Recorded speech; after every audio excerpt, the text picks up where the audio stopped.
The world of Kryn, your world, reels from the violence of a brutal war of conquest. From out of the nightmares of the past, dragons have returned to Kryn after an absence of many years.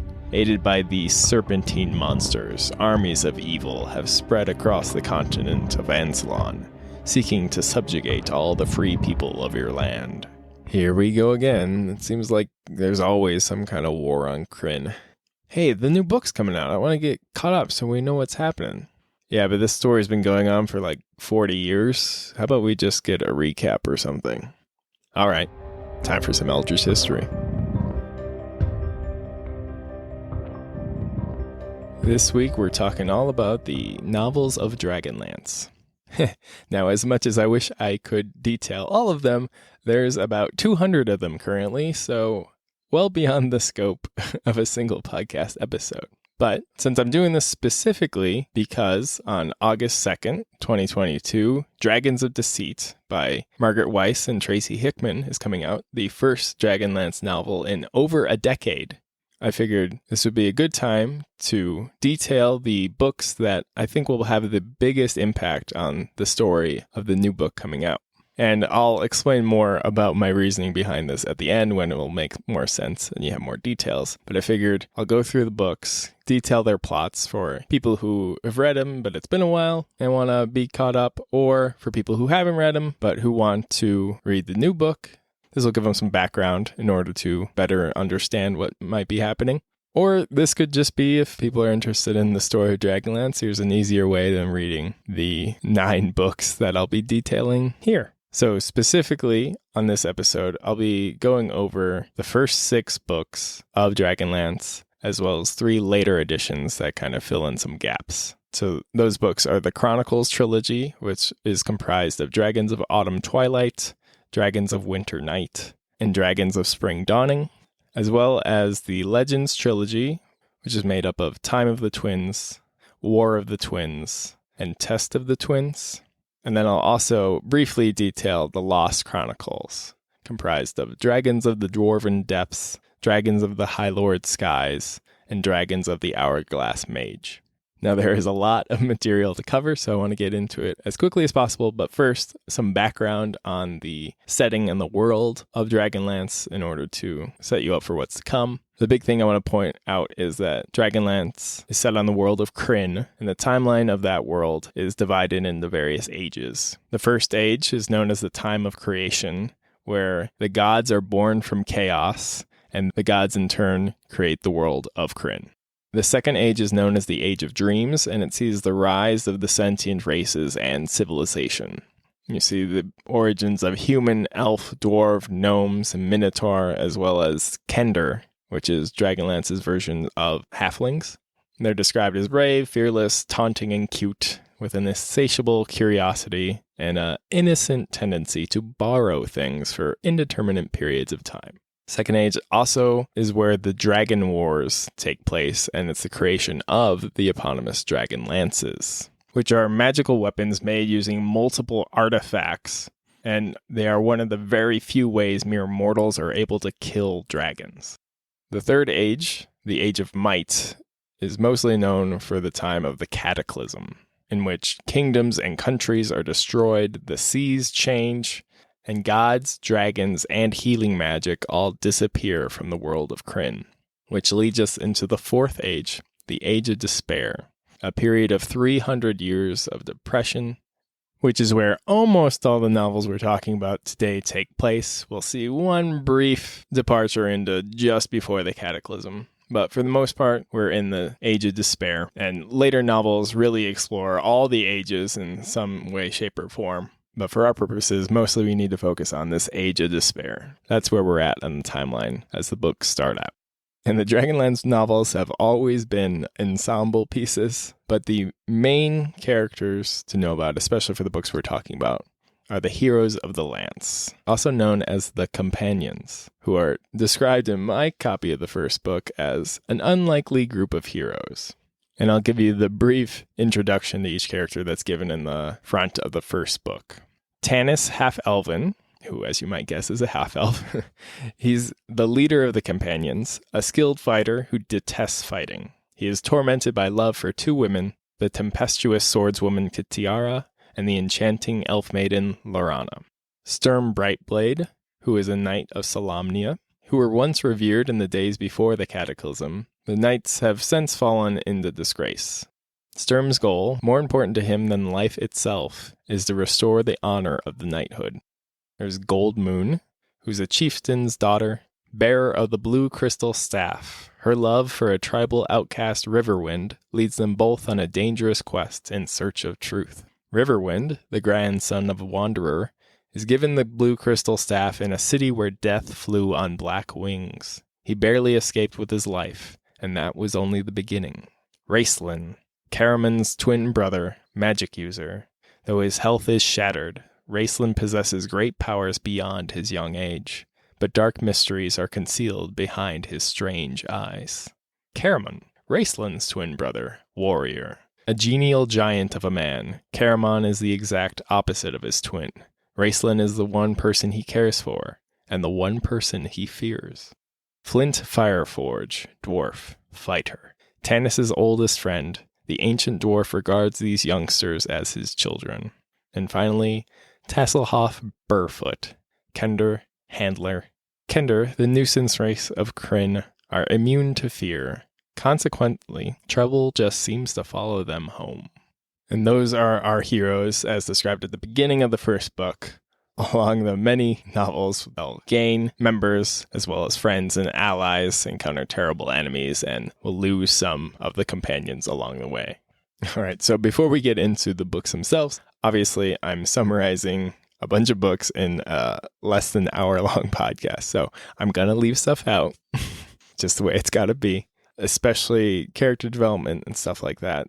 There are many people who really love the characters in this book, which really has to be due to the writing of Margaret Weiss and Tracy Hickman, who have written all the books we're talking about today, and their novels really are seen as the core books for Dragonlance, which now is a good time to point out, if it wasn't obvious, major spoilers ahead. I'll be going through the entire plot lines of these books. Spoilers ahead. You've been warned. Okay, without further ado, we've set the stage, we've met the heroes of the Lance. We know that we're taking place post-Cataclysm in the Age of Despair, where gods, dragons, and healing magic have all disappeared from the face of Kryn. So, without further ado, we start with the Dragons of Autumn Twilight. And the story begins with a group of friends, Raistlin, Caramon, Tanis, Tasselhoff, and Flint, returning to the tree-lofted city of Solace at the Inn of the Last Home. They had spent the previous 5 years searching for proof of the true god's existence. When they arrive, Raistlin is the one who's most dramatically changed. He now has white hair, golden skin, and hourglass-shaped pupils for his eyes. They also are given a note by the barmaid at the inn, Tika Whalen. She'll become more important later. She gives them a note from Kitiara, who is Raistlin and Caramon's half-sister, as well as one of the love interests of Tanis. And she says she is unable to attend due to obligations to her new lord. An ominous note that will also pay off later. So when they arrive at Solace, they find it's under control of the Seekers, who is a religious group who are seeking new gods as the old ones have abandoned them. They also find that the Seekers are working with the Dragon High Lords, who are the leaders of the dragon armies of the evil goddess Takesis. She is the goddess of the chromatic evil dragons and is usually depicted as a 5-headed dragon with one head for each color of the chromatic dragons, often seen as Kryn's version of the goddess Tiamat from other settings of D&D. Her dragon high lords are preparing to conquer the entire continent of Ansalon, which is where all these novels take place. And while at the inn, the companions encounter Riverwind and Gold Moon, and it's revealed that Gold Moon possesses the blue crystal staff, which is a holy artifact of the goddess Mishakal. And this is revealed when Gold Moon uses it to heal a seeker. A huge deal because healing magic has not been around for 300 years at this point. And the companions all escape the ensuing bar fight. And during their flight, Raistlin notes that the constellation the Valiant Warrior and the Queen of Darkness, representing Paladine, the good draconic god, and Takesis, who's also his sister, these constellations are missing from the sky, meaning that they have returned to Krynn. And the next day, the group is attacked by Draconians, who are corrupted dragon humanoid beings. And eventually, the group is saved and brought before the Forest Master, a talking unicorn. And they are tasked with retrieving the discs of Mishakal, the goddess of Goldmoon's staff. And it said that these discs contain the teachings of the true gods and are needed to restore their faith. So the companions go to where these discs are supposed to be, and they encounter a dragon who is destroyed by the power of the blue crystal staff, which also consumes Goldmoon in this holy flame. And they think that she's dead, but they later find her alive and resting at the feet of a statue of Mishakal and see that she's gained true cleric powers. The companions are able to recover the discs of Mishakal, and Raistlin gains an ancient spellbook of the evil archmage Fistendantilus, who lived for centuries and was around during the time of the Cataclysm. So, returning to Solace, they find it occupied by the dragon armies, and Tika, the barmaid from earlier, she saves the life of an elf revealed to be Gilthanas Canaan, the prince of the Qualinestri elves, which is the elven nation where Tanis was born. But the heroes are captured and put in a slave caravan bound for the fortress Paxtharkis.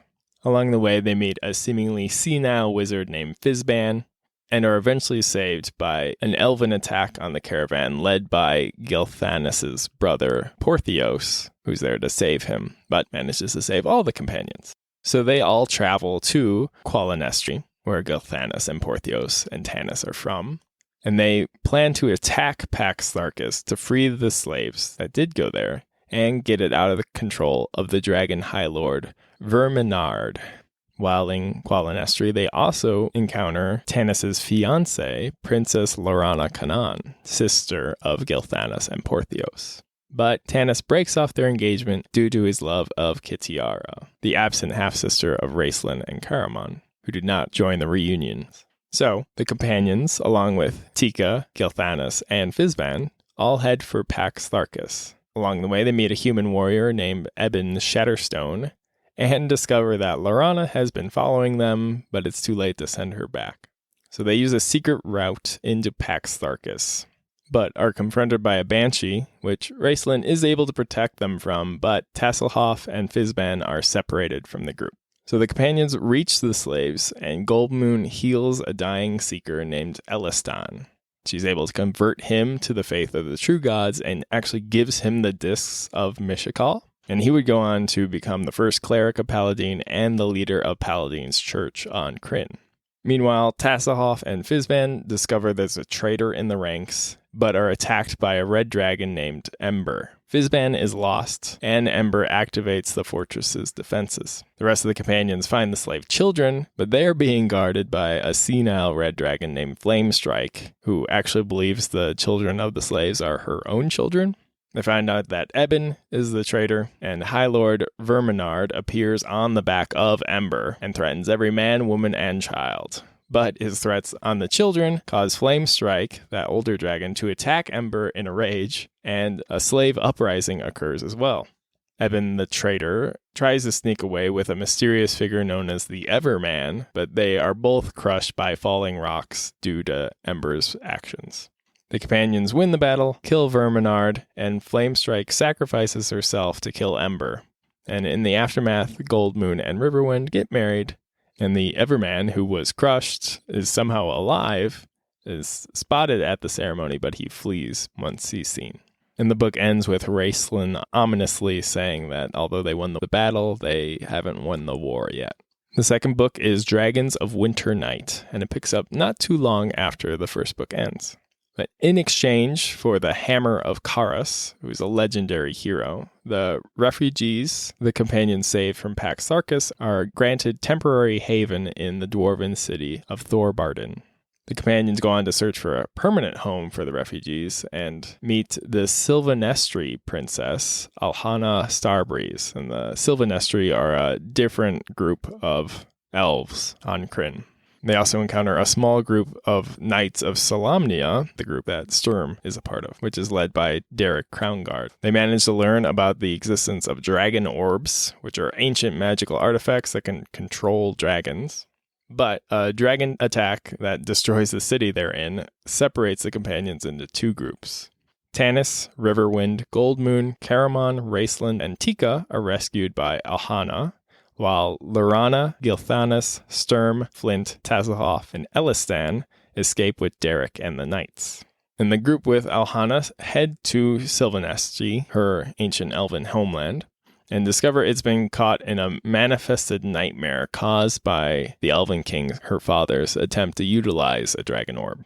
The companions, including the ones who aren't with that group, are all caught up in this waking dream and experience visions of their own deaths. But once again, Raceland is able to defeat the threat, which is a green dragon who's responsible for manipulating this dreaming. And they escape and retrieves the dragon orb. The other group, the one with Derek and the Knights, heads far south, where Lorana kills the White Dragon High Lord, and they retrieve a second dragon orb.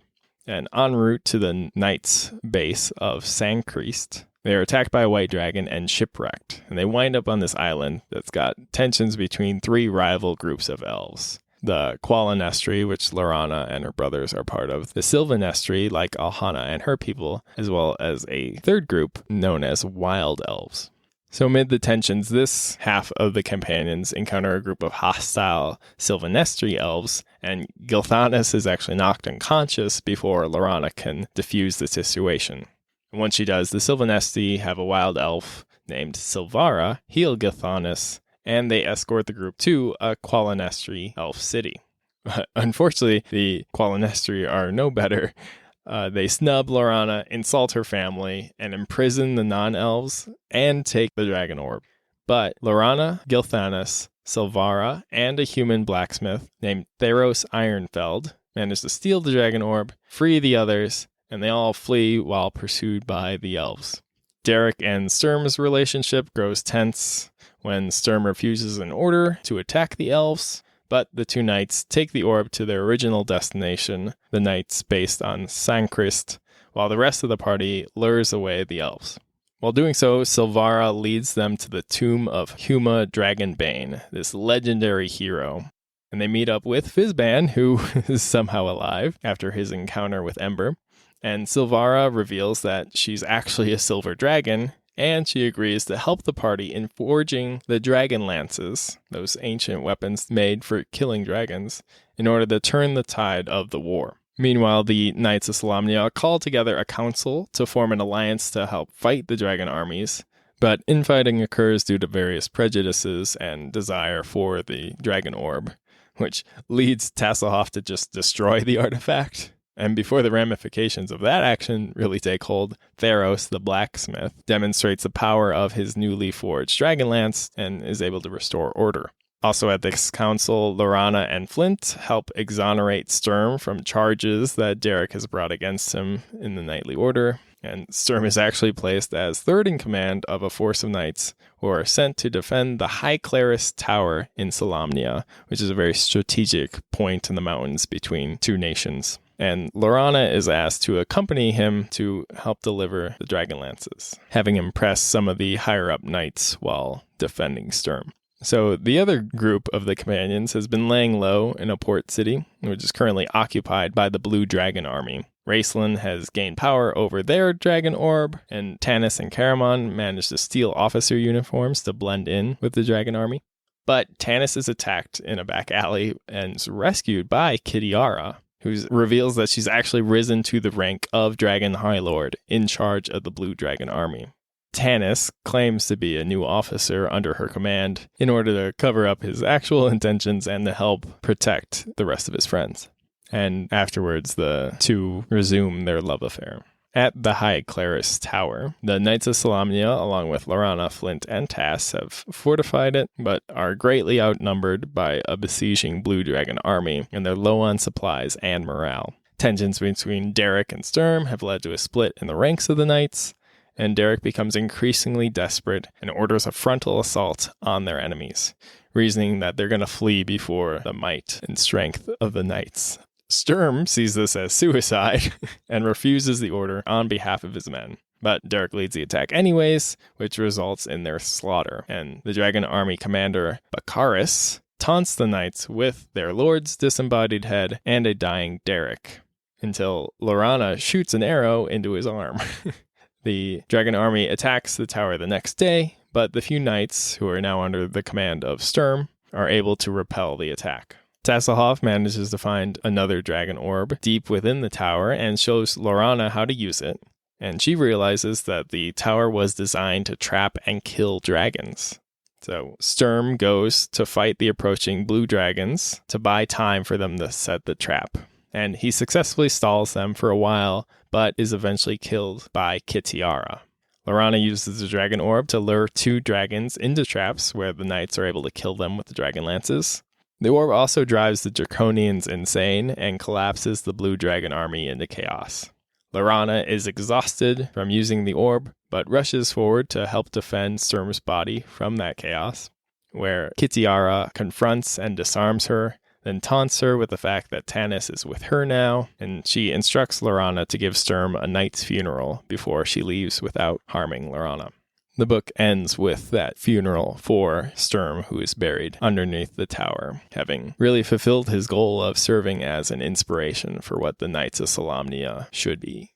The third book is Dragons of Spring Dawning, which once again picks up right where the last one left off. This time going back to Tanis, who's able to reunite with his companions, which, to remind you, are Goldmoon, Riverwind, Tika, Caramon, and Raceland. He's able to do this while Kitiara is in Solamnia, filling the end of the previous book. Tanis admits he had to impersonate an officer to deceive a High Lord, but he hides the fact that it was Kitiara due to his shame of reuniting with her. This group of companions take a ship where the Everman, that mysterious figure from the first book, is now going by the name of Barum and is a helmsman, and they set sail. But they're attacked by Kitiara and her remaining forces, and Barum the Everman panics and steers the ship straight into a whirlpool. Raceland uses his dragon orb to save himself, as he's unwilling to risk the more dangerous task of saving all the companions. And soon after he leaves, the ship and everyone else vanish beneath the waves. Raceland reappears in the great library of Palanthus, home to Astinus, who is said to be the first and supposedly the last living thing on Krynn. He'll show up a bunch in later works too. Astinus chronicles the entire history of the world, and he knows Raceland, though the mage has no knowledge of ever having met him, and the strain of the spell that saved Raceland is also killing him. And in saying goodbye, Astinus lets slip that the gods possess the Key of Knowledge, which is this formula that would unlock ancient spells that had been lost to time. And Raceland seemed to make a dark bargain with a mysterious entity or force and vanishes. Meanwhile, Tass, Flint, and Laurana uncover information on the Tower of High Sorcery of Palanthus, this mysterious, almost ghost story-esque place of incredible magic. Laurana is named the commander of the Knights of Solamnia in Palanthus due to her contributions in fighting off the Blue Dragon army, and Astinus tells her to forget about Tanis and the dragon orbs. Then her brother Gilthanas and Silvara, the Silver Dragon lady, bring the good dragons to Palanthus.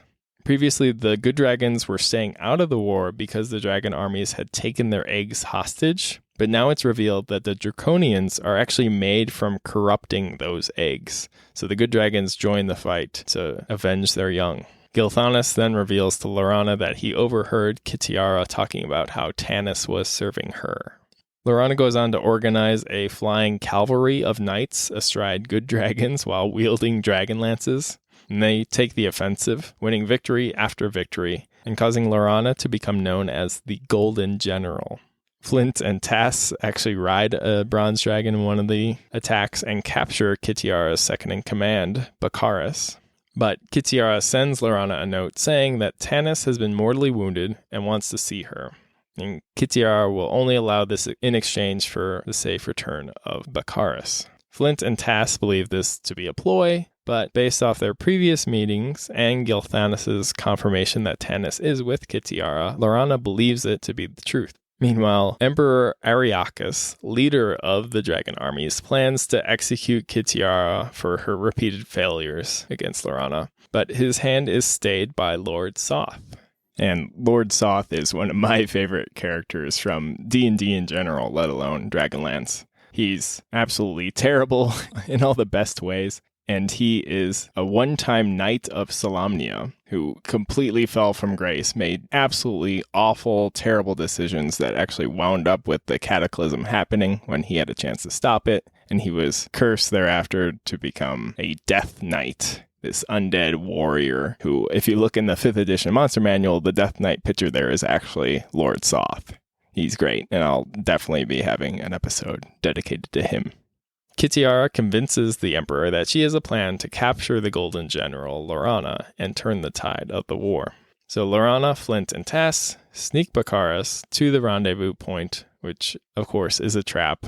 Bakaris wants revenge for the lasting injury Laurana dealt to his arm at the High Clerist's Tower, as well as revenge for being captured. And he knocks out Flint and is going after Laurana when Tass sneaks up and stabs him, and Laurana manages to kill Bakaris.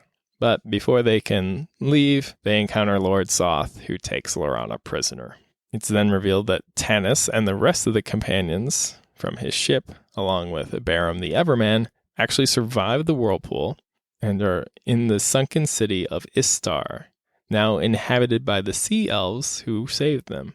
After convincing the leader of the Sea Elves to help them back to the surface, they wash up on the shores with only vague memories of Istar. And they are able to reunite with Tass and Flint, who catch them up on everything that happened. Then Kitiara arrives and demands the unconditional surrender of the knights, the elves, the dwarves, and the good dragons, and the delivery of Barum the Everman to her at the Temple of Takesis, or else she'll kill Laurana. Tanis, Caramon, Tika, Flint, and Tass resolve to go with Barum the Everman to try and save Laurana, but Tanis refused to allow Riverwind and Goldmoon to join, as they now have a child on the way. On the way, they meet up with Fizban, but Barum the Everman runs off and Flint follows him, but during the chase, his heart gives out due to a heart condition, and Flint collapses. Barum turns around when he hears Flint cry out, and the rest of the companions catch up, and Flint's able to say his goodbyes. He turns to Fizban and says he finally knows who the old wizard is, and asks to not have to take the journey alone. Fizban promises as Flint dies, and he takes the dwarf's body to a pool of glassy black rock, which holds the image of all the stars in it. And upon reaching the center of the pool, they vanish, and Tanis notices the return of the constellation representing Paladin, the good dragon god. Barum the Everman then reveals that he was born shortly before the cataclysm, hundreds of years ago, and one day, he and his sister Jasla found a jewel-encrusted column. It was actually the foundation stone of the King Priest Temple. And the King Priest was a powerful cleric who was responsible for the cataclysm. When they found this column, Barum was overcome with greed and tried to pry out one of the emeralds. Jasla sensed that something was wrong and tried to stop him, but in the struggle, she fell onto a rock and was killed. That's when Takesis manifested and seared the emerald into Barum's chest as a reward for freeing her. And she revealed that the column was a doorway to the abyss. But Jasla's pure spirit entered the column, she told Barum to run, and she blocks Takesis' escape. The temple of Takesis was then built around that column, and ever since, the evil goddess's followers have sought Barum to break Jasla's enchantment and set her free. And Barum says that he's unable to die, or more accurately, he can die, but he always comes back due to the emerald embedded in his chest. So once all that's revealed, they journey to the Temple of Takesis, and they're almost discovered, but in an attempt to remove suspicion from the others, Tanis offers himself up to Kitiara in exchange for Laurana. Then Barum starts hearing the call of his sister and runs off to seek the jeweled column. Caramon follows him, while Tika and Tass run off in another direction to try and draw off pursuit. Kitiara and Tanis enter the Grand Council of Dragon High Lords, where Kitiara and Emperor Ariakas' armies almost come to blows. But Takesis herself manifests and restores order. Lord Soth then brings in Laurana, and Kitiara asks Takesis to accept Tanis into her service, and that Laurana be given to Lord Soth. Tanis is instructed to lay his weapons at the feet of the Emperor to symbolize his allegiance, and he considers killing Ariakas, but realizes the magic user has a force field protecting him. But then a voice in his head, emanating from a black-robed wizard at Takesis' side, tells him to strike. And Tanis runs the Emperor through with his sword, and the magical shield disrupts at just the right moment to allow the killing blow through. Alarms sound to signal the intrusion in the jeweled column chamber, and Takesis sends the black-robed wizard to investigate. Tanis takes the Emperor's crown, which is the crown of power, and said that whoever holds the crown rules. And he plans to trade it for his and Laurana's lives, but Laurana believes that he has been corrupted at this point, and overpowers Kitiara and shoves Tanis off the Emperor's platform, causing him to lose the crown, and chaos erupts as everyone tries to grab it. Meanwhile, Caramon and Barum have reached the chamber of the jeweled column, which is what set off that alarm, but they're blocked by the wizard in black robes, who is revealed now to be Raistlin. He explains that he allied with Takesis to gain power and the key of knowledge to unlock all those ancient spells, but he betrayed her by helping Tanis kill the Emperor, and then he allows Barum to throw himself to the column, reuniting the siblings and sealing the doorway to the abyss forever.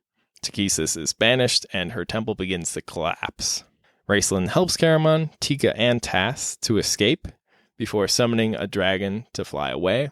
Caramon sees that his brother is now on this path of evil and offers to accompany him to try and help, but Raistlin refuses and departs. Tanis manages to fight his way out of the High Lord's chamber and catches up to Laurana, and he pleads forgiveness when Kitiara arrives and offers him one last chance to join her. He refuses and says he would die to protect Laurana. And then Kitiara tells them how to escape, and they flee as Lord Soth appears. And Soth accuses Kitiara of serving Tanis, but she says that her act of mercy is her final revenge, as now she will live in Tanis' thoughts forever. Soth then presents her with the crown of power. Tanis and Laurana meet up with Fizban, Caramon, Tika, and Tass.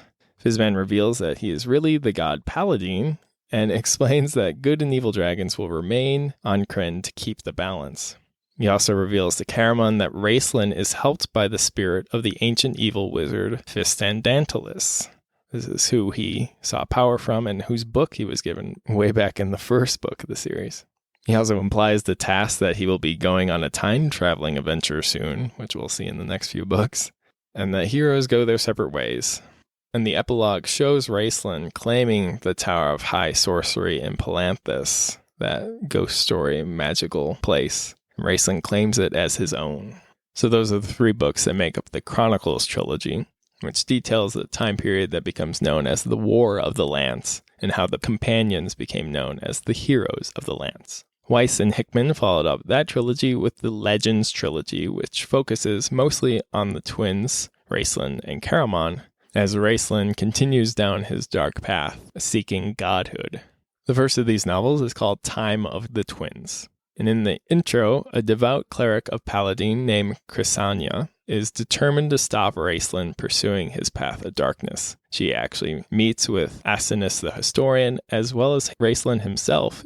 After the meeting, Raistlin actually invites her to his Tower of High Sorcery of Palanthas. It then jumps over to Solace, where Riverwind arrives at the inn of the last home and meets with Tika. He asks about Caramon, who is revealed to have become a fat drunk since the companions parted 2 years before. Tanis later arrives with Chrysania, and they had been chased by dark creatures sent by Raistlin. Tika casts Caramon out so that he will accompany Chrysania as well as Tass on their journey to see what Raistlin is up to. Along the way, they are attacked by Lord Soth, who almost kills Chrysania, but Paladin intervenes. And they continue to find out that Raistlin plans to travel back in time to take Takesis' place as the primary evil god. So they in turn travel back in time to stop his plans and to seek healing for Chrysania. And they find themselves in pre-Cataclysm Istar, which in the previous books was home to the Sea Elves, but at this point in history is a holy empire and the seat of the King Priest, the most powerful cleric in the world, the person destined to cause the cataclysm. Raistlin knows they've arrived and causes them to be discovered, gets Caramon sent off to the Games of Istar, which is basically gladiator type situation, with the intent to get him back into shape And for his part, Caramon plans to kill Fistandantilus to save his brother, as Fizban had told him that evil cleric was influencing him. So Caramon actually kind of goes along with his brother's plan because he gets back in shape in order to take on this evil mage, and once he's finally able to enact his plan, it's revealed that Raistlin has actually replaced Fistandantilus and has taken the ancient wizard's life force. Meanwhile, Chrysania has been brought to the Temple of Paladine, home to the King Priest, and healed. She meets Raistlin in the King's Priest's chamber, where he reveals that the King Priest is just a man, and she flees. Caramon plans to steal a device of time journeying that can return people to their proper time, but finds that Tass has taken it to stop the cataclysm.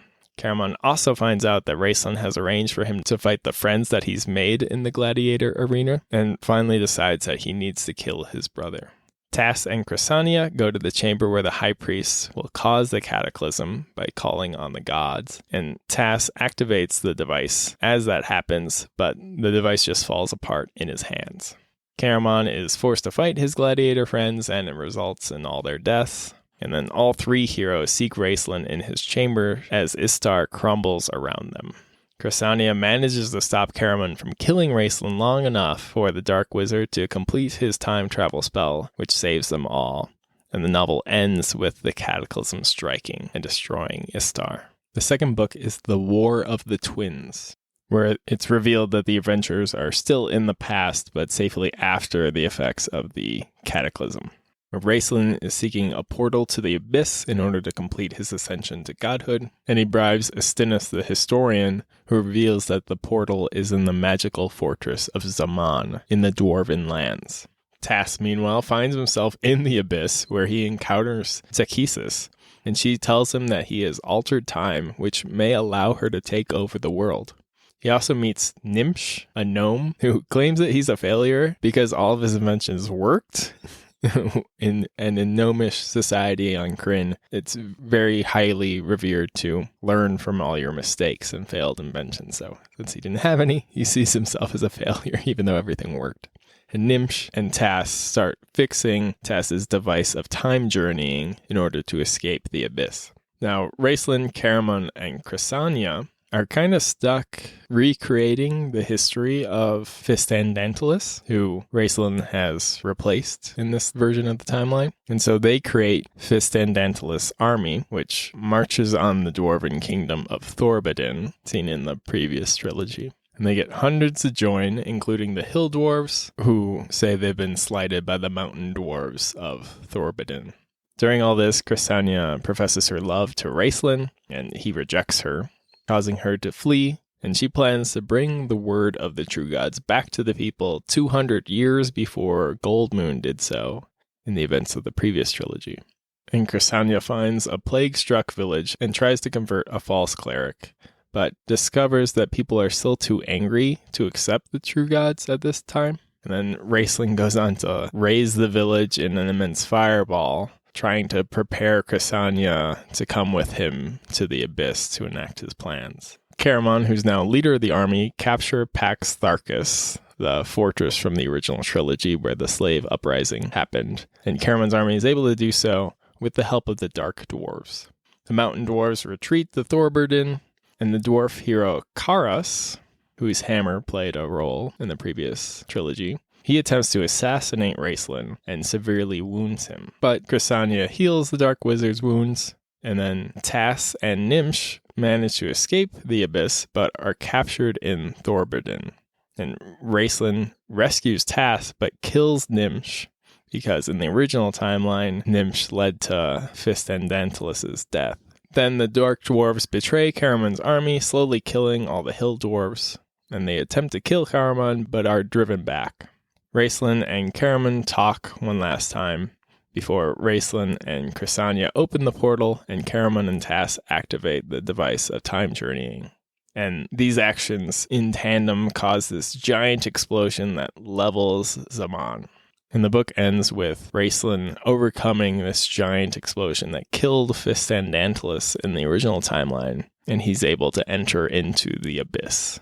The third book, The Test of the Twins, starts off with Caramon and Tass arriving 2 years later than they intended, and they find a gray, desolate world where the sky is dominated by an hourglass constellation, which of course is the symbol of Raistlin, as it's the shape of his pupils. In this timeline, Raistlin managed to defeat both Paladin and Takesis, but the world is devoid of life as a result. Nothing more than gray sludge. The pair even find Caramon's corpse before they find the few living beings, one of which is Astinus. And they are given Astinus's last book of Kryn's history and told not to allow Raistlin to exit the Abyss. Speaking of which, Raistlin is in the Abyss facing magical trials in the form of these illusions. Crysania, meanwhile, is protecting his body, but she's severely hurt and blinded. When Raistlin finally overcomes the illusion, he abandons Crysania as she has served her purposes. Back in the normal timeline, Tanis arrives at the High Clerist's tower in time to see Kitiara appear in a flying citadel and float right over the tower. So he flies off to Palanthas to warn them and prepare the defenses. Caramon and Tass finally get into their proper timeline and also arrive at Palanthas and read Astinus's book to discover that Tanis will die in battle against Lord Soth. So Tass heads to Raistlin's Tower of High Sorcery to try and save his friends. Tanis and Caramon are able to take control of the citadel, then also head to the tower, which Kitiara has entered and encountered Raistlin's servant/apprentice, Dalamar, who's actually a spy, who's trying to stop Raistlin's ascension to godhood. And from Astinus's book, the heroes discover that Dalamar is supposed to die, but the heroes arrive in time to stop Kitiara from killing Dalamar, but she is mortally wounded at this point. And Dalamar is too weak to take on Raistlin, so Caramon enters the Abyss. Lord Soth then shows up to claim Kitiara's body, and Tanis eventually lets him take her. Caramon finds Raistlin in the Abyss, and the mage is able to see the dark future that his course of action will lead to, and he stands down, giving Caramon his staff to seal the portal and stop Takesis from the other side, while Raistlin stays in the Abyss. And the Dark Goddess attacks Raistlin, but he falls into a dreamless sleep and is protected from her by Paladin. Caramon rescues Crysania on his way out and closes the portal behind them. The Battle of Palanthas is won by the people of Palanthas at the cost of most of their city. Crysania is healed, though permanently blind, and becomes the head of the Church of Paladin. Caramon returns to his wife Tika. Tass finds a spot on the map he has never been to and teleports away using the device of time journeying. And that's where the book and the Legends Trilogy ends. Now, from there, a whole bunch of other authors write all kinds of different stories on Dragonlance. Basically, anything that you're interested in gets its own book at some point. Weiss and Hickman also eventually returned to the story, continuing the narrative with the second generation and the children of some of the heroes of the Lance. But those stories don't seem like they're going to be highly impactful on the new book, Dragons of Deceit. And I'll get to that a bit later, but eventually, after a few other stories, Weiss and Hickman write The Lost Chronicles, which is a trilogy of books that take place during the original Chronicles Trilogy and fills in some of the gaps that they had left. So in the first book, The Dragons of the Dwarven Depths, it picks up where Dragons of Autumn Twilight leaves off, like right afterwards, and details how the companions protect the refugees that they saved in Pax Tharkus from the dragon armies who continue to attack them. It details how they get them the Thorbardin, retrieve the Hammer of Karas, and root out the dragon army influence and invasion of Thorbardin, and convince the dwarves there to temporarily house the refugees. The second book, Dragons of the High Lord Skies, takes place around the same time as the second book, Dragons of Winter Night, and it details Kitiara's actions more during that time, including how she influenced the Knights of Solamnia and specifically Derek Crownguard, and how she gained the allegiance of Lord Soth. The book also fleshes out the rivalry between Sturm and Derek, and portrays how Lorana and her group were able to defeat the White Dragon High Lord and retrieve their dragon orb, which was kind of glossed over in the original book. And then the third book, Dragons of the Hourglass Mage, takes place during Dragons of Spring Dawning, and it details how Raistlin managed to use Takhisis to gain more power, how he joined her organization, and which we saw the ramifications of in the book, but not the origins of. All right, so those are the main books I wanted to talk about today, except for, of course, Dragons of Deceit, which is the beginning of a new trilogy known as Destinies. And here's the little blurb that they've released for this upcoming book. Destina Rosethorn, as her name implies, believes herself to be a favored child of destiny. But when her father dies in the War of the Lance, she watches her carefully constructed world come crashing down. She loses not only her beloved father, but also the legacy he has left her, the family lands and castle. To save her father, she hatches a bold plan to go back in time and prevent his death. First, she has to secure the device of time journeying, last known to be in the possession of the spirited kender Tasselhoff Burrfoot. But to change time, she'll need another magical artifact, the most powerful and dangerous artifact ever created. Destina's quest takes her from the dwarven kingdom of Thorberdin to the town of Solace and beyond, setting in motion a chain of disastrous events that threaten to divert the course of the river of time, alter the past, and forever change the future. So, previews of the actual text of the book reveal that other magical artifact, that most powerful and dangerous artifact ever created, is in fact something known as the Grey Gem. Now, this artifact prominently appears in the books Weiss and Hickman write, known as the Second Generation and Dragons of Summer Flame. These two books set up the children of the heroes of the Lance and detail the story of the Chaos War, respectively. And during this Chaos War, the Grey Gem, this artifact that actually houses the entity known as Chaos, father of all the gods, is destroyed and Chaos is released. So, two details from this blurb for the Dragons of Deceit kind of point to the fact that it's taking place before the second generation set of books. One is that the Grey Gem is still around, which it's destroyed during the Chaos War. And two, and to a lesser extent, the fact that Tasselhoff is there because he dies in the Chaos War, although he shows up afterwards due to time travel shenanigans anyway. So that one's not as definite. But the fact that the Grey Gem is still around implies that it takes place before the Chaos War, so right after the books that we've detailed here. I think it's also worth noting that the books after Chronicles and Legends are kind of a mixed bag with fan reaction for a whole bunch of reasons, some of which are that the following heroes after the Heroes of the Lance don't quite live up to the predecessors. Some say that the events that took place in those original trilogies is kind of undone in the following books. Others say that the heroes, both the ones who are alive and the ones who are dead, are done disservices in various ways, either dying in silly ways or being brought back in silly ways, various things like that.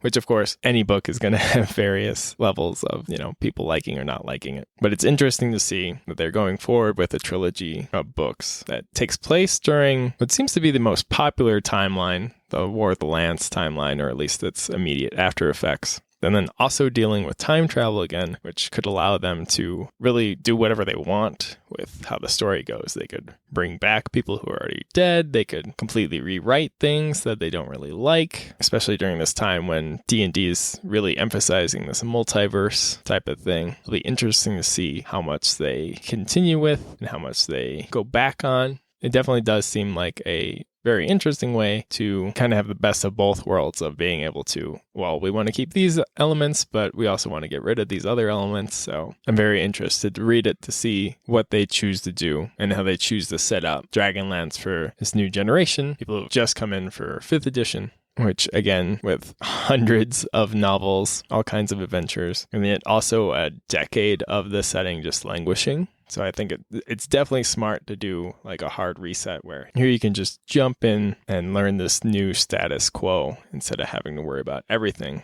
I'm interested to see how they do that through the novels, this new trilogy, and also through the new adventure that's coming out and the war game, board game thing that they're also putting out later this year. So it's a really cool year to get into Dragonlance. So it makes sense for them to want to open it up to people. But I feel like the books are definitely going to be filled with references, especially to the books that I've detailed here today, but I'm sure other books as well.